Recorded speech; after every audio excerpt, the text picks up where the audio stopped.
ખ્યાતિકાંડને 1 મહિનો પૂરો થશે છતાં હજી પણ તપાસની ઠેરની ઠેર જ છે, કારણ કે 1 મહિના છતાં પણ જે મુખ્ય આરોપી છે, જે ખ્યાતિ હોસ્પિટલનો ડિરેક્ટર છે કાર્તિક પટેલ, તે હજી પણ ફરાર છે। આ કાર્તિક પટેલને શું બચાવવાનો સમય અપાયો છે? કારણ કે ક્યારેક કહેવામાં આવે છે તે ઓસ્ટ્રેલિયા ગયો છે પરિવાર સાથે, ક્યારેક એવું કહેવામાં આવે છે કે ઓસ્ટ્રેલિયાથી તે સીધો જ અન્ય દેશમાં ભાગી છૂટ્યો છે અને અત્યારે દુબઈમાં છે, ન્યુઝીલેન્ડમાં છે। આ અલગ અલગ વાતો ઊભી કરવામાં આવી રહી છે, પરંતુ હજી સુધી કાર્તિક પટેલ એ પોલીસ પકડથી દૂર છે।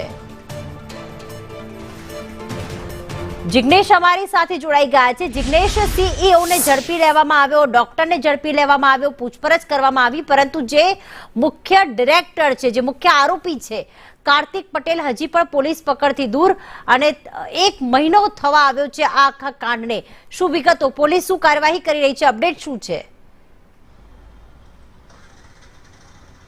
પ્રીતિ, વાત કરવામાં આવે તો પોલીસની કામગીરી ક્યાંક સીધી રીતે શંકાના દાયરામાં આવી રહી છે, કારણ કે જેટલા પણ આરોપીઓની ધરપકડ કરી, પહેલા તેમના આગોતરા જામીન નામંજૂર થાય છે, ત્યારબાદ તેમની ધરપકડ કરવામાં આવે છે। આ પહેલા જે પ્રશાંત વજીરાણીની ધરપકડ થઈ હતી, જેવો તે જેલમાં ગયો અને બીજા જ દિવસે પોલીસે અચાનક જ 6 જે સીઈઓ હતા તેમની ધરપકડ કરી લીધી।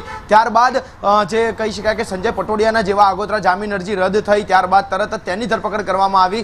રાજશ્રી કોઠારી અને જે મુખ્ય માલિક કાર્તિક પટેલ છે તે ફરાર છે, પરંતુ સમજવાની વાત એ છે કે 7% ભાગીદારી ધરાવનાર ચિરાગ રાજપૂત પોલીસના હાથે આવે છે, 39% ભાગીદારી ધરાવનાર સંજય પટોડિયા પોલીસના હાથે આવે છે, પરંતુ આ બંનેને પીઠબળ પૂરું પાડનાર કાર્તિક પટેલ ક્યાં, તેના અંગે પોલીસ હજી કોઈ યોગ્ય જવાબ નથી આપી શકી, કારણ કે સૌ પ્રથમ તે ઓસ્ટ્રેલિયા, ત્યારબાદ ન્યુઝીલેન્ડ, ત્યારબાદ કતાર, અલગ અલગ દેશમાં તે ફરી રહ્યો છે, પરંતુ તે પોલીસના હાથે કેમ નથી આવતો તે સૌથી ગંભીર પ્રશ્ન છે। બીજી તરફ આખા કેસની તપાસ છે તે આરોગ્ય વિભાગ અને જે 2 મુખ્ય દર્દીઓ, જે સૌ પ્રથમ 2 દર્દીઓના મૃત્યુ થયા હતા તેના પોસ્ટમોર્ટમ રિપોર્ટ પર નિર્ભર છે, એટલે કે તે પણ આરોગ્ય વિભાગ અંતર્ગત જ તેના રિપોર્ટ બાકી છે। નથી પોસ્ટમોર્ટમ રિપોર્ટ આવતા કે નથી આ પીએમ જેવા યોજના અથવા તો આરોગ્ય વિભાગ દ્વારા કાર્યવાહી કરવામાં આવતી।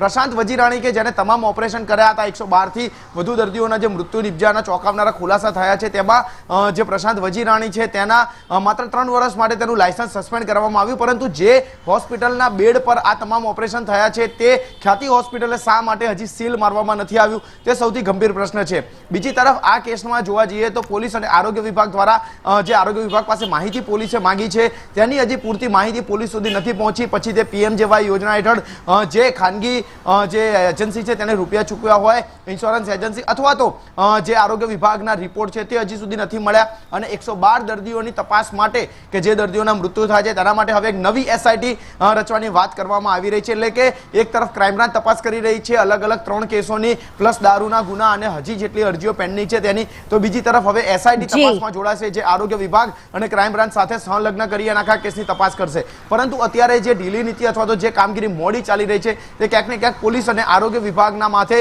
જે કહી શકાય કે દોષના ટોપલા નાખતી હોય તેવું જોવા મળી રહ્યું છે। બિલકુલ, આભાર જિગ્નેશ તમામ વિગતો માટે।